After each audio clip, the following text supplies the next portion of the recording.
Was that for me? Yeah, right, liars. Hey, thank you for being here, man. My name is Malachi Boyuls. I've met a lot of you, not all of you. I'm the president of Amazing Life, and man, I'll tell you what, this last, what did they say, 113 days or so? It's been a lot, but it's been great. It's been so great to get to know more of you. It's been so great to work on this, and we're super excited. I don't feel like I need to do this, but I probably should. I'm gonna introduce Lecrae.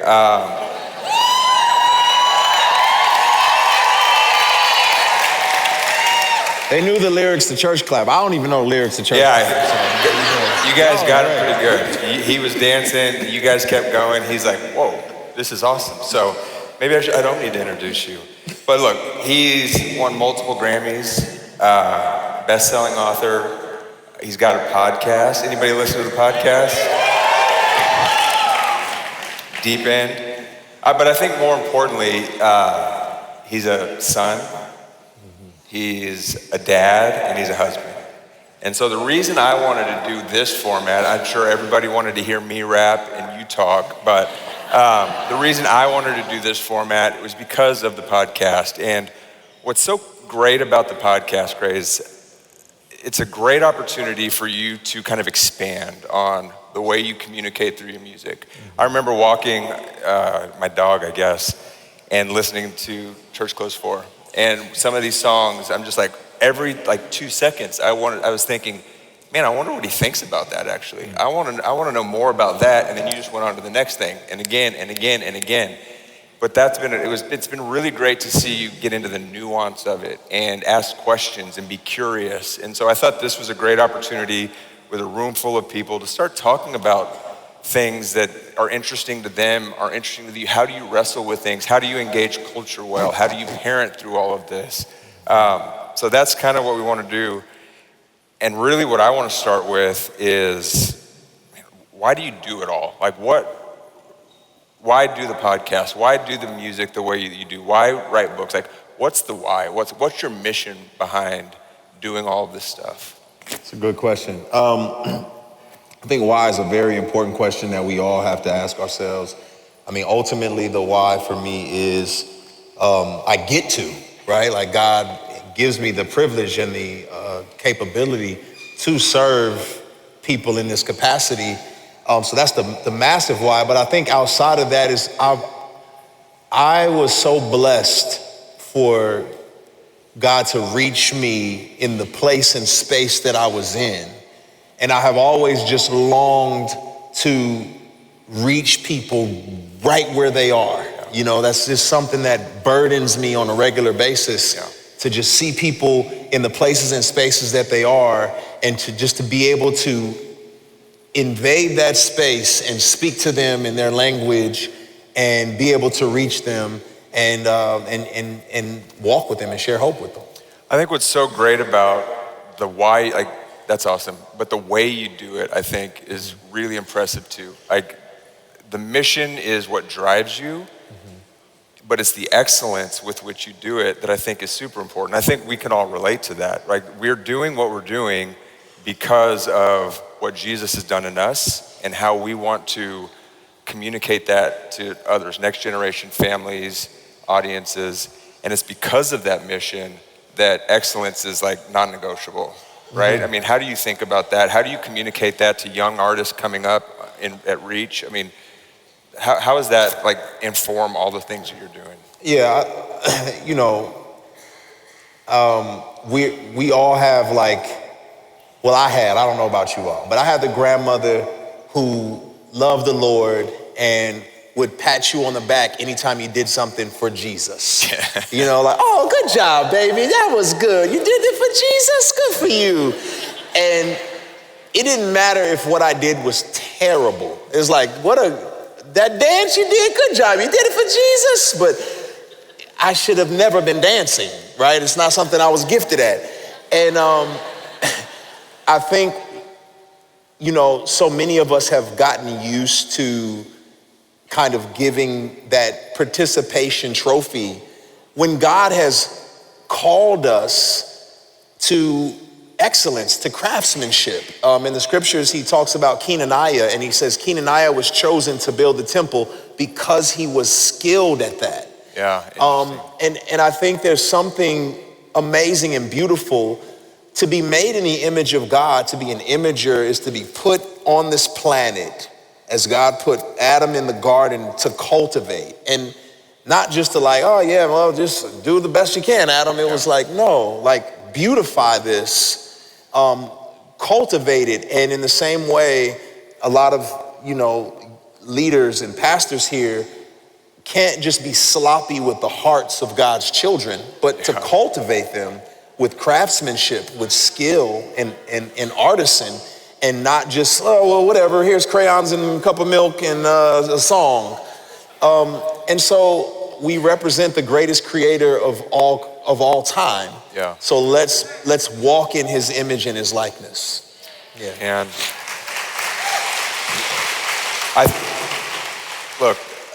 I should just like let him keep talking. I don't know why I keep interrupting, and I guess I'm just prompting. But I think it's super cool. One of the things that I love about your music is how you don't call yourself a Christian rapper. You're a rapper, and you reach across all people. And I think you're objectively good.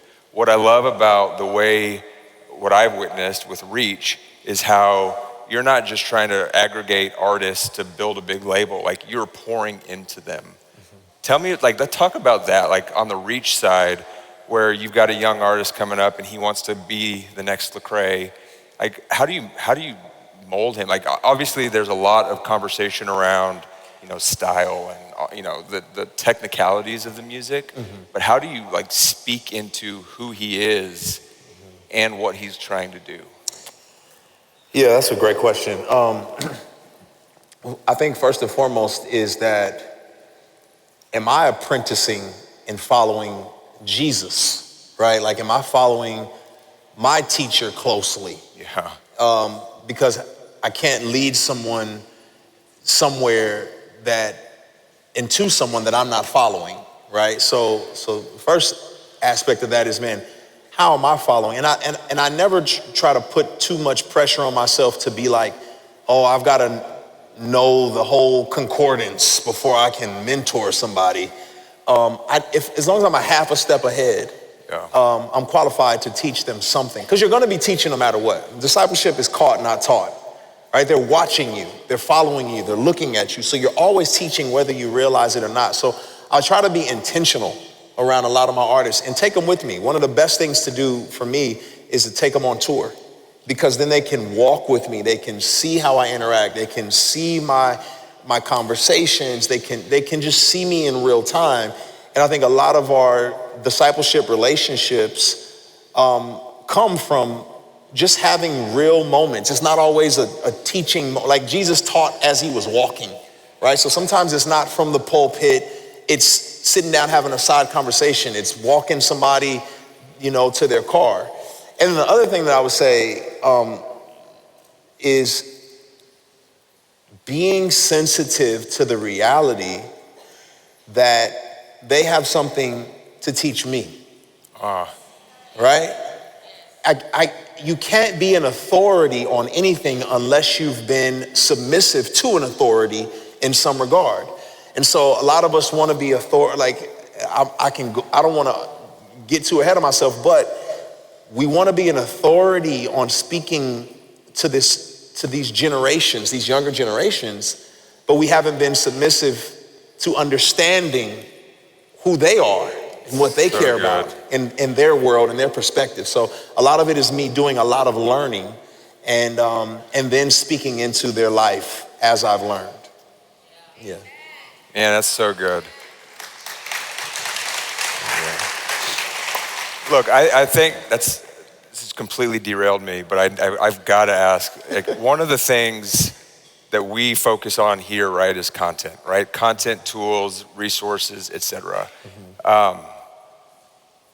But that's super helpful. But what really gets and impacts people are people, right? Like, I grew up single mom, abandoned at a young age by my dad, just tore me apart, right?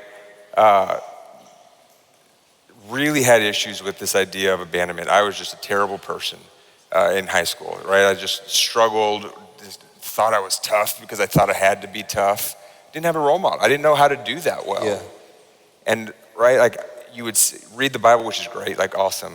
But you could see videos, you could see content, curriculum, whatever. That didn't change my life. Yeah. Right? What changed my life were people pursuing me on a daily basis when I didn't want to be pursued. And frankly, I don't know why they wanted to, right? I didn't make it easy for them. Yeah. I think you've probably grew up a little bit like that too. Talk to us a little bit about how like that has informed how you have, like with your young artists, like with your kids, with other people around you, like this idea of people being kind of most important, the pursuit of young people, the pursuit of somebody who is trying to run from you, man. Like, how do you do that well? Yeah, I think a lot of times you're trying to figure out how to impact people, and we strategize so much on like how to impact strategy. But culture eats strategy for breakfast. Yeah. And if you are, you know who creates culture? People. People create culture. So if you don't get next to people, you don't understand them, right? You don't know who they are, what they care about, what they're interested in. So for me, that's always been extremely important to just be in the, be a tangible, physical, audible example of Jesus to people, and not just be a mouthpiece on a screen. All that's great. We need that. But nothing beats being able to journey with somebody. And I'll just, personal testimony, and I've shared this, but as a young, in my late teens, I had to go to a mental hospital. I had a crazy breakdown. And one of the things that I remember the doctor saying while I was in there was, does he have a support system? Right? Does he have people who can walk with him outside of this? And when the response was yes, the doctor said, then he's on the road to recovery.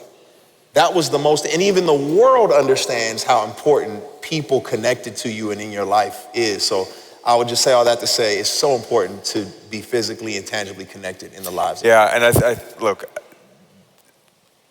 that's why we're doing what we're doing here. We're trying to create the content. We're trying to build a play. We're trying to do all these things to give resources and tools to you guys to do that well, right? We are trying to, frankly, give you your time back so you can be pastors. We want you guys to have the space to do that. We don't want you guys to be consumed with downloading files and spending time being content creators or even content curators. We want you to be pastors because people like you changed my life.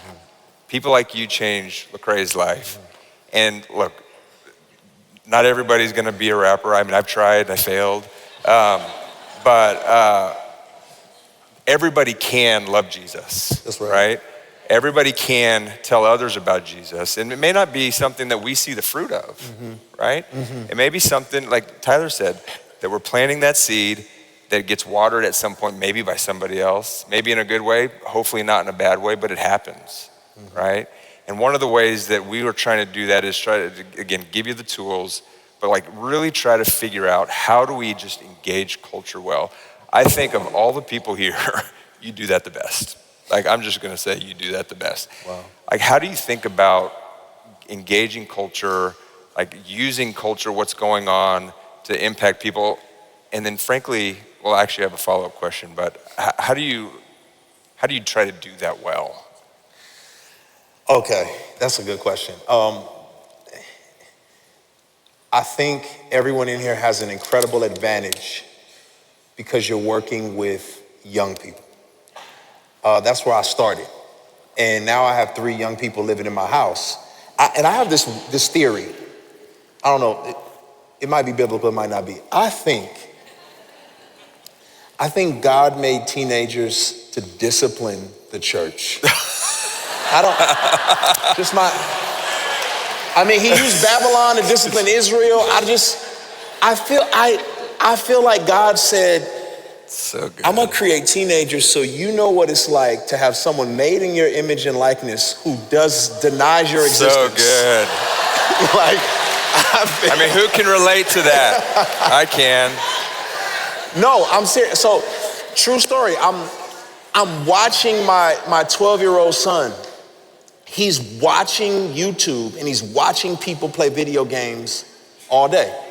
And I'm sitting there and I'm like, yo, why are you watching other people play video games? Why do they do when that? you could be playing the game? He says, no, Dad, they're professionals. And I said, okay, so you're watching professional video game players play a game that you could play? And he said, Dad, are you a professional basketball player? Oh. I said,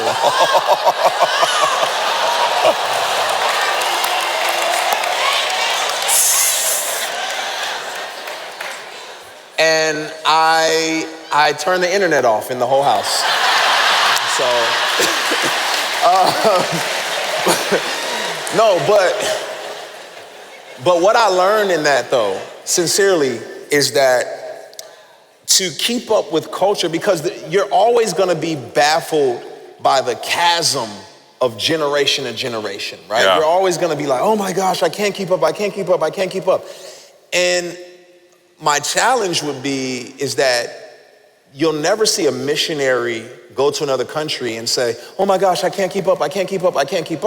They're there to learn the culture and to impact the people in the culture. That's what they're there for. And I think societally, we tend to look down on younger generations as if like their world is like frivolous and meaningless and stupid and skibbity and whatever. Skibbity. You know, it's like instead of like learning from them. And so how I've continued to stay abreast and engaged in culture is learning, is keeping young people around me, is asking questions. And the last thing I'll say is I'll never forget this. His name was Joe when I first got to college, and he was a campus leader. And Joe was a white guy from Kentucky, okay? I'm a black dude from the hood. And Joe had in his mind he was gonna disciple me. Yeah. And I thought to myself, Joe, ain't nothing, like I don't see how this is gonna work, Joe. And Joe did something amazing. He sat there and he said, what are your favorite songs? I told him, you know, what's your favorite movie? I was like, oh, Boys in the Hood, you know. The next day, Joe comes up to me. He starts talking to me about the movie. Yeah. He starts talking to me about the artist that I told him was my favorite. He had went home and watched the movie because he wanted to reach me. Yeah. And I'll never forget that. That's a missionary. And that's how we have to be with these young people. Yeah. So good. So good. So as you're doing this with your music podcast, how do you, because you transcend the Christian audience, Yeah. and I think you do it really well. How do you do that? How are you relevant without compromise? How are you impactful without dilution? Like Tyler talks about, distillation is different than dilution. How do you do that and try to be and how do you fight that urge to do that? Because I think you do it really well, but that's I can think about just what that might be like, and the urge to if I don't talk about this, then I'll get more people to listen, or if I say it in this way, then we'll get more people to come to the concert. Yeah. How do you fight that? Yeah. I would love to say I'm just the man like that. Yeah. But the truth is trial and error. The truth is failure, right? You learn through failure. You've dropped enough balls in trying to be savvy and slick, and then you've seen God do amazing things when you fumbled and jumbled, and you realize like the power is not in your unique way of articulating things. The power is in your faithfulness to truth and loving people well. And so what I've had to learn, because yes, as an artist, as a cultural influencer and strategist, you understand the importance of culture, right? Yeah. And how it shapes people. Paul on Areopagus, Mars Hill, uses culture to speak to people, but at the same time, culture and relevance are not always the same thing, right? Like relevance is like, is it relevant? Does it matter still? And the message of Jesus is always relevant. So good. It's always relevant, right? So I just have to learn how to wrap the message of Jesus in culture. Yeah. Right? And that's what I'm constantly learning how to do. That way I won't worry about compromise.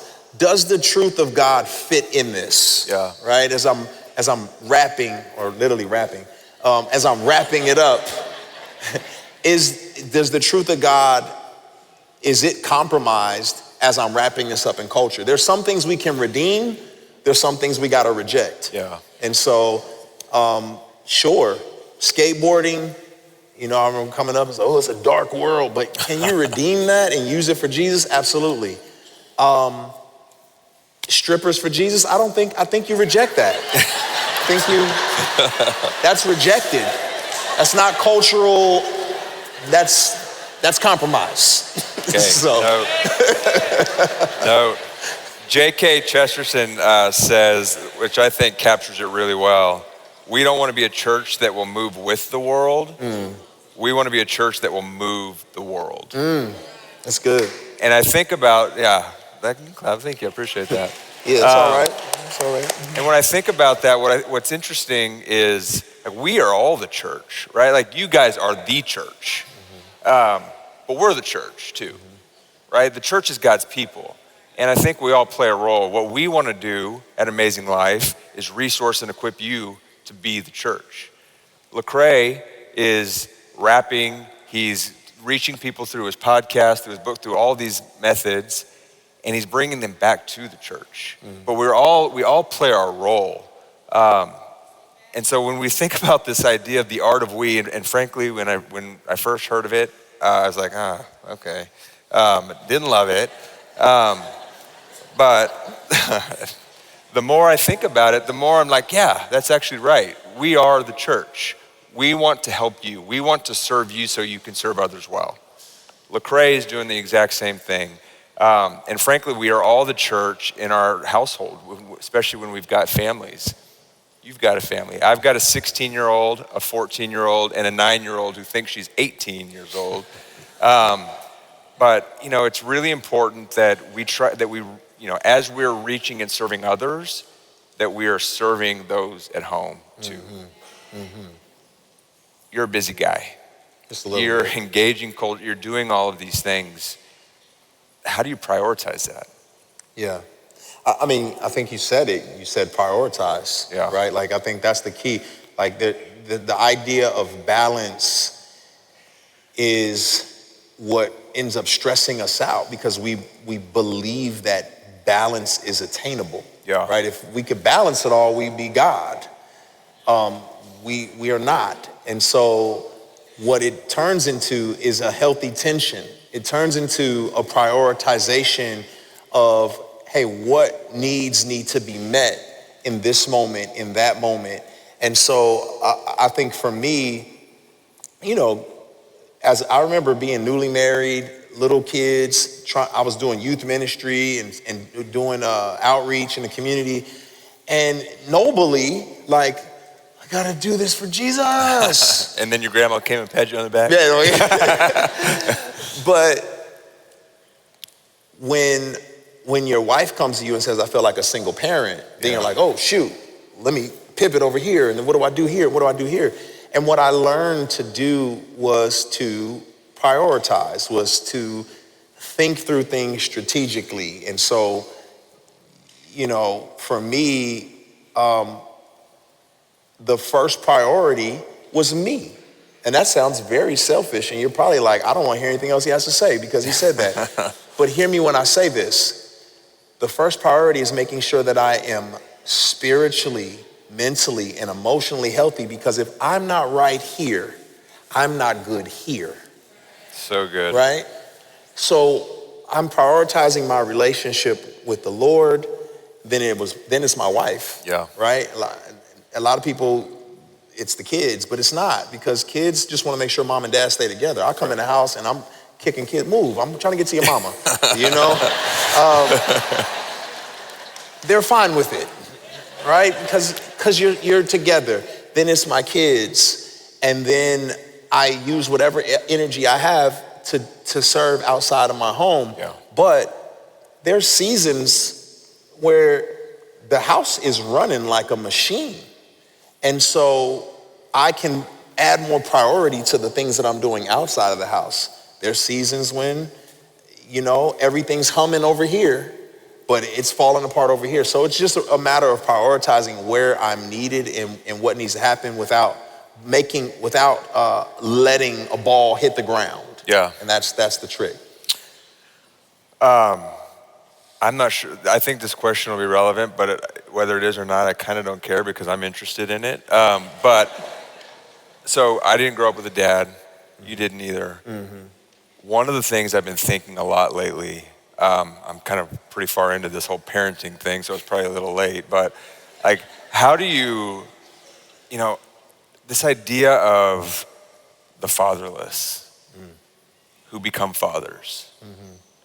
I mean, how do you do that? Right? I mean, I'm figuring it out now. You're figuring it out now.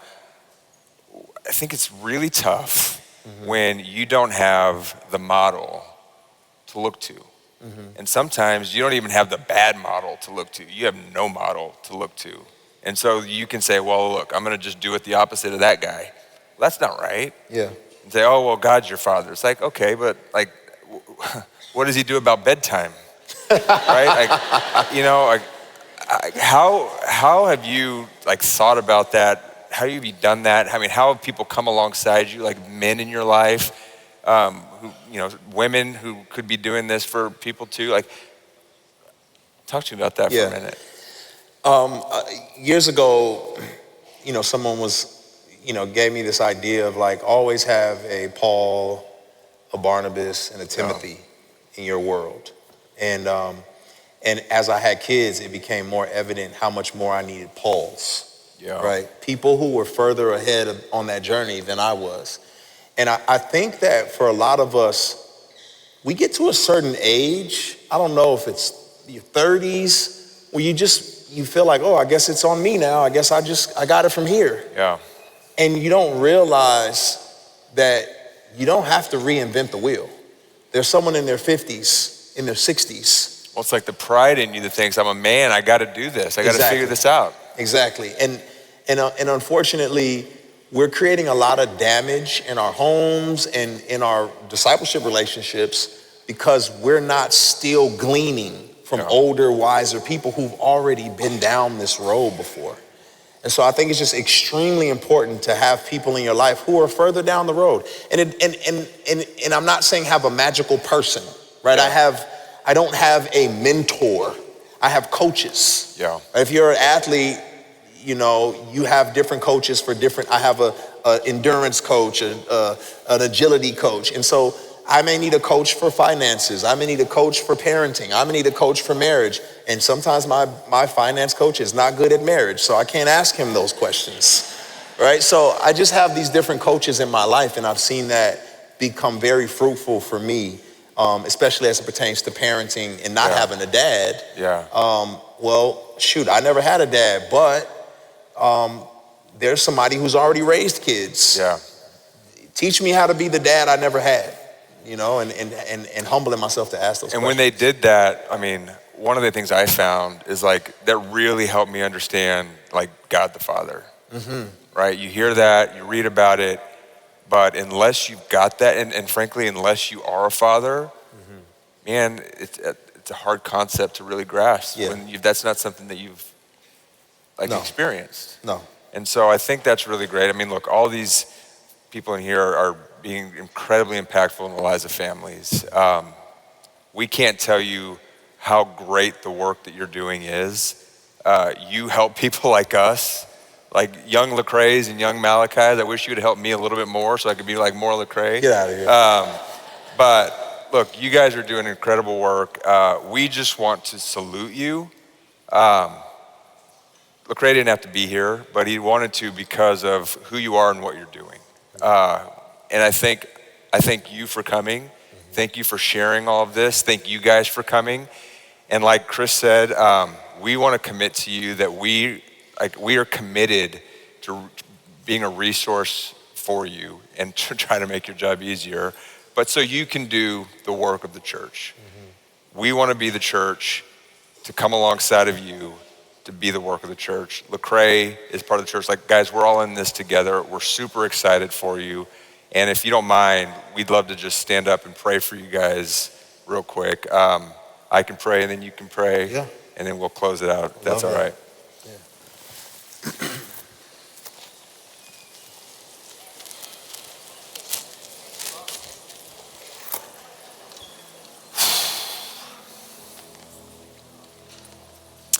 Father, we come before you just humbled and thankful for you and your son.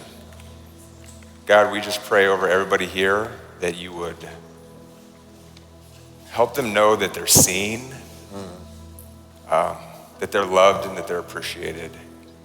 And Lord, I pray that the more they feel it, the more it will flow through them. God, that you will resource them with strength, with peace, with patience, with wisdom, with kindness, Lord, that you would just work through them so they can work for others. Lord, I pray that you would help us at Amazing Life do everything we can to support them.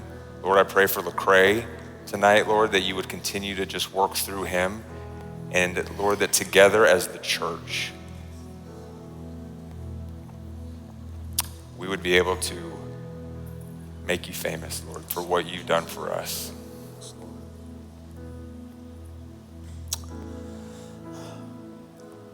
Lord, I pray that you would breathe life into the individual standing in this room. God, there are some who are empty and pouring out of an empty glass. Lord, would you fill them up? There are some, God, who are burdened for specific young people and they feel like no change is happening. God, remind them. They may see the seeds in the fruit, but you see the fruit in the seeds. Encourage them to continue planting, continue watering. God, would you refresh their souls? Refresh their families, God. I ask that you would protect their families. There are so many young people who are impressionable, who are looking to them for guidance and wisdom, and these people have a giant target on their backs from the enemy. Lord, would you protect them?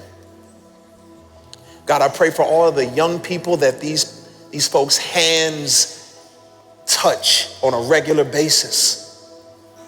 Or would you just continue to do an amazing work in the hearts and minds of those people? Would there be generations of young people who can look back on the individuals in this room and say, it's because of them that I stand firm today? Would they not grow weary in well-doing, Lord? Would they see it as an incredible privilege to serve the creator of all creation, the God of the heavens and the earth? Lord, you have granted them the incredible gift of pouring into your children. And these precious young people, God, have a room full folks who would invest in them and love them and care for them. So God, guide them, keep them, love them well. We ask this in Christ's matchless name. Amen. Amen. Thanks, guys. Yeah.